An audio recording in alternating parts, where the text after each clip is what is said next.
If you're doing everything right and your credit card balance still won't move, this video is for you. This is Payday. No theory, no motivation. I'm going to show you exactly what I did and why the timing of what I did matters. One wrong move can cost hundreds in interest. One right day can change everything. Let's walk through it together. Payday. I start with scratch paper. I look at my checking account balance, $877.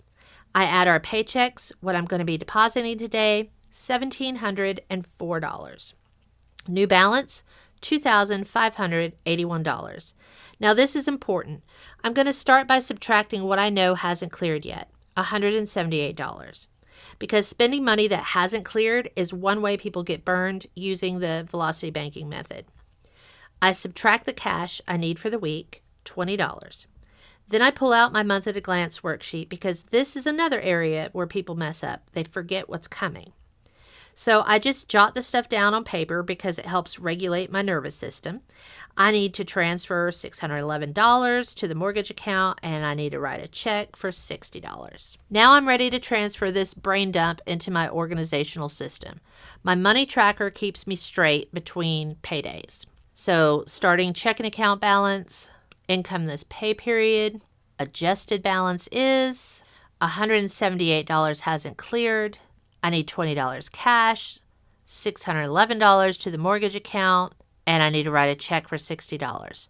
That's what my checking account is handling for this pay period. This is my park it section of my worksheet. That leaves me with $1,712. The worksheet prompts me with, do you want to leave a buffer for your peace of mind? Why, yes. Yes, I do. I'll leave $12 because I like to live dangerously. You can leave whatever buffer you're comfortable with in your checking account.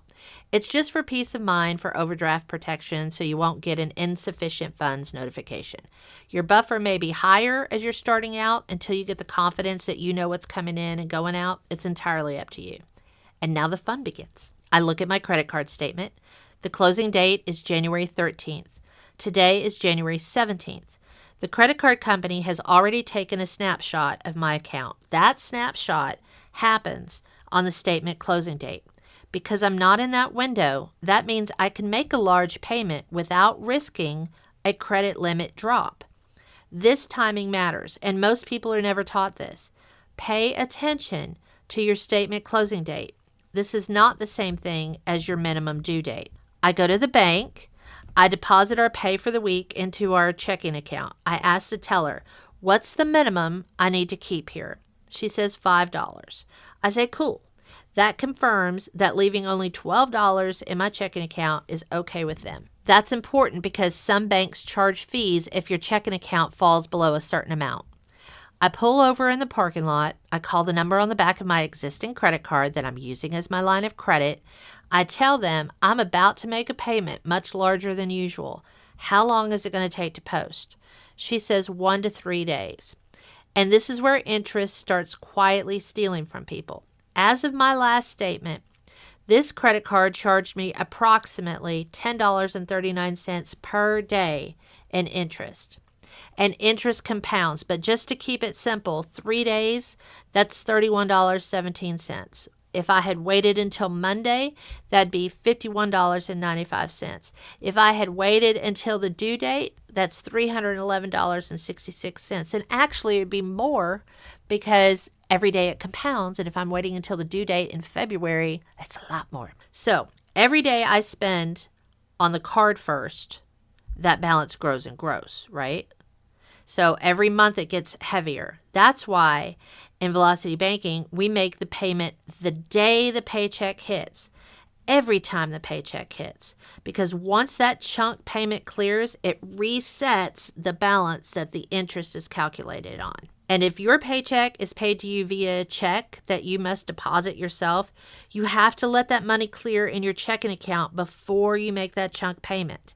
Whether it's your first chunk payment or if you've been doing it a while, if you get paid via check, you need that money to clear in your checking account before you send the money to your credit card as payment because you can't send what you don't have. I make the $1,700 payment on my credit card.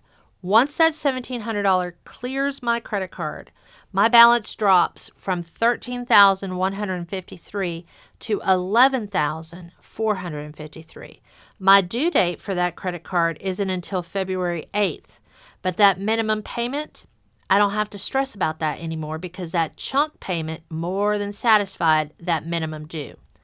My interest now starts at that lower balance, and that's the leverage of Velocity Banking. Now, this is where the money tracker worksheet matters. Not to restrict you, but to keep you sane. And for some, you can think of it like a game, like you're gaming against yourself. How low can you go on spending this pay period? Month at a glance worksheet tells you what's coming, and the money tracker tells you what's safe. These two worksheets do the heavy lifting when I'm brain tired. If you want to follow along with my videos, I pinned a link to the worksheets down below. You can download them once, print them forever. Now, one more thing, this is critical. Never make your first chunk payment before the statement closes, like right before the statement closes. If it's a week before, you're fine. If it's like a day or two before, no. And never, ever make that chunk payment on the statement closing date, because this flags volatility for the credit card company. They see it as risk because it's unusual if you make a large chunk payment right when they see that your balance is high, and they check your account on that statement closing date. So your limit could get lowered or your account could get frozen. So know your statement closing date. Don't do it. That chunk payment on your credit card needs to clear before the closing date, not just be submitted by the closing date. It has to clear. That's the important distinction I want y'all to really, really burn into your brain. Now, the other side of the worksheet is my spend it side. So my first expense I'm putting down is interest. Last month, I was charged $311.66 in interest.